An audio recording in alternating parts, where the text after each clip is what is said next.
Even though Rex isn't my real name, it doesn't matter who I truly am. I work as a private investigator. Why am I here? To tell you about the most intense confrontation between a husband, his wife, and her lover. So, let's dive in. A few weeks back, I encountered a 45-year-old man named Steve. He gave off the impression of wealth but looked like he'd been hit by a truck. The guy was a mess. He came to me with a request: investigate whether his wife, Rebecca, was cheating on him. He handed me an envelope containing a photo of his wife, her phone number, her car's registration details, and $10,000 in cash. I was shocked but pleased, and I got straight to work. I began shadowing Rebecca. She was stunning, curves in all the right places, and I couldn't believe how beautiful she was, especially for a mother of 3. Tall, slender, and just drop-dead gorgeous. Soon, I tracked down her lover, Jonathan Green, a rich, handsome, tall man who was married with kids of his own. In all my years, I never figured out why women go after married men. No one's ever fallen for me. I met up with Steve again, and we discussed installing spyware on Rebecca's phone. I also shared some photos of her and her lover. Steve looked devastated, but there was something else in his eyes, like a man who had nothing left to lose. It wasn't good. I didn't want him to do anything drastic. I voiced my concerns, but what he said sent chills down my spine. He said, if I kill her, it's over. But she won't die, even if she wants to. I'll make sure of that. I want her to lie awake every night, staring at the ceiling, waiting for death to come for her. A few days passed, and the call recordings and photos were enough for Steve to get a peaceful divorce. So far, Rebecca and Jonathan had only been getting intimate in an apartment that Jonathan's wife, Maria, owned. It was a challenge to rig the place, so I needed to get them out. I told Steve, and with his connections, he set up a meeting with Maria. Now, let me give you a bit of background on Maria. Her family is well known around here. Her father has ties to the mafia, her brother is a district judge, and her younger brother is a boxer. I wasn't sure how this would play out, but we met her and showed her the evidence. Maria didn't cry, she didn't react much at all. She simply picked up her phone, hung up, and then asked Steve, "What do you want?" Steve's answer was chilling: "They must pay." She calmly replied, "They will." I explained to Maria that Rebecca and Jonathan were using her apartment for their rendezvous. Without missing a beat, she told us her younger brother would occupy that apartment within 30 minutes. She made a phone call and said, "It's done." Maria said she would divorce Jonathan and then let her father handle things. The lovers had no idea what was coming. The next day, while reviewing the call recordings, I found out they had booked a hotel room on the outskirts of the city. I informed Steve, and he sent me another $5,000, telling me to do what you need to do. I just want payback. I did some digging and found the hotel room they had reserved 2 days before their meeting. I paid the manager $1,500 to let me rig the room with hidden cameras and mics.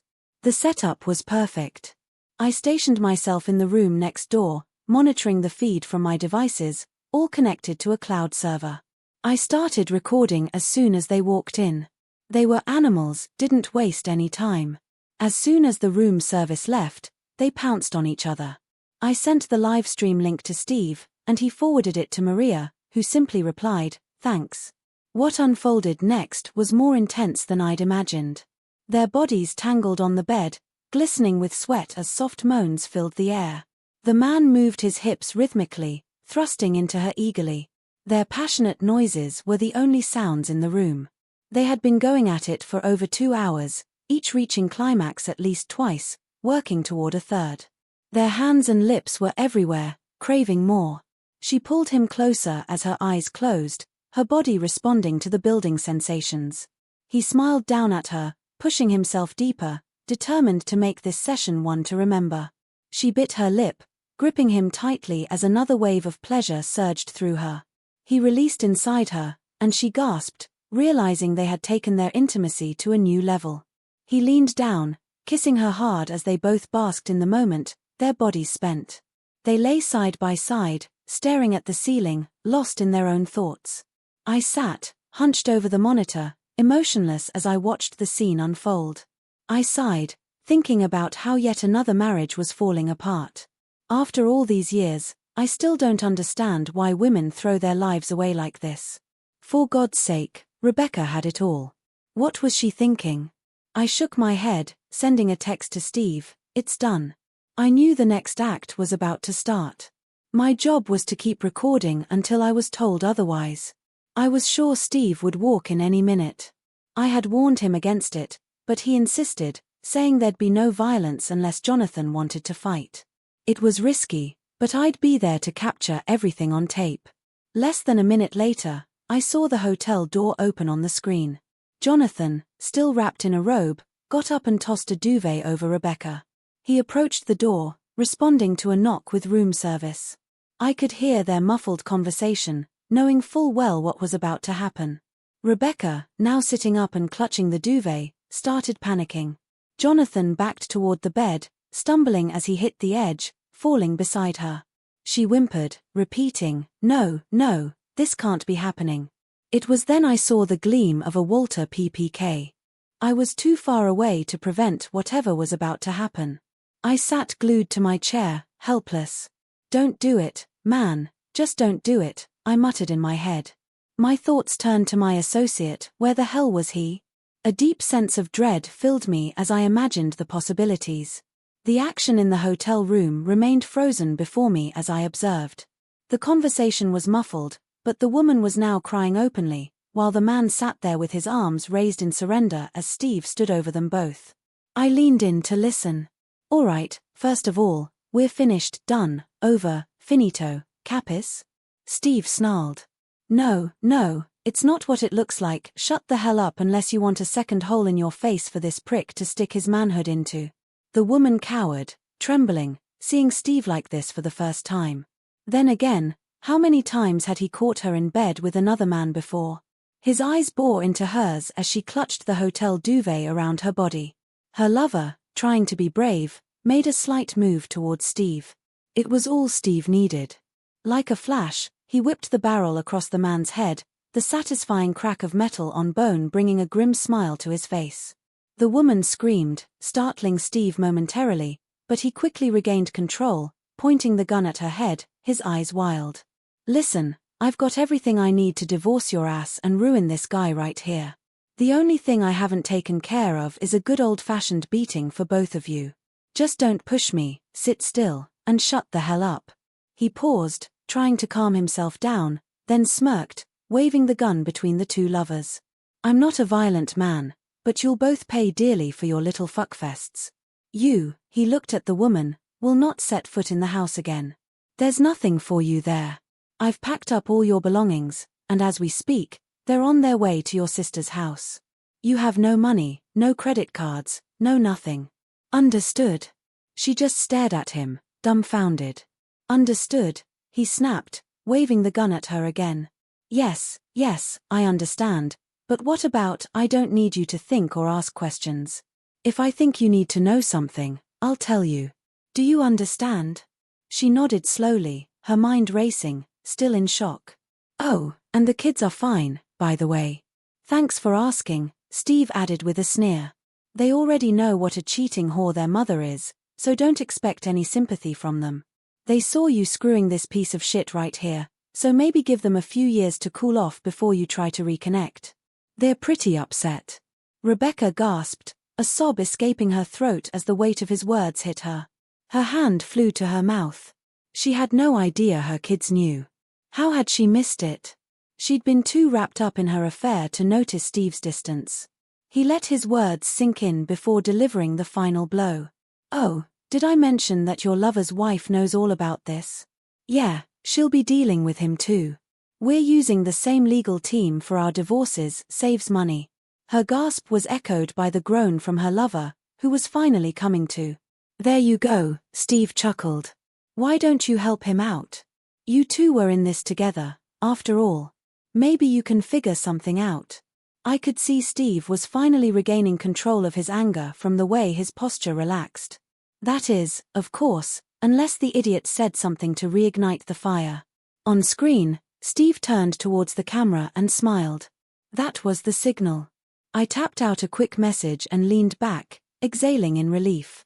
A knock sounded at the door, and a man walked in, wearing a long overcoat and a trilby hat, carrying 2 large envelopes. He walked straight to the woman. "Are you Rebecca's son?" She nodded weakly. "Yes, that's me." "Thank you, You've been served." He turned to her lover, who was now sitting on the edge of the bed, rubbing his head. "Are you Jonathan Green?" "Yeah, that's me," Green muttered.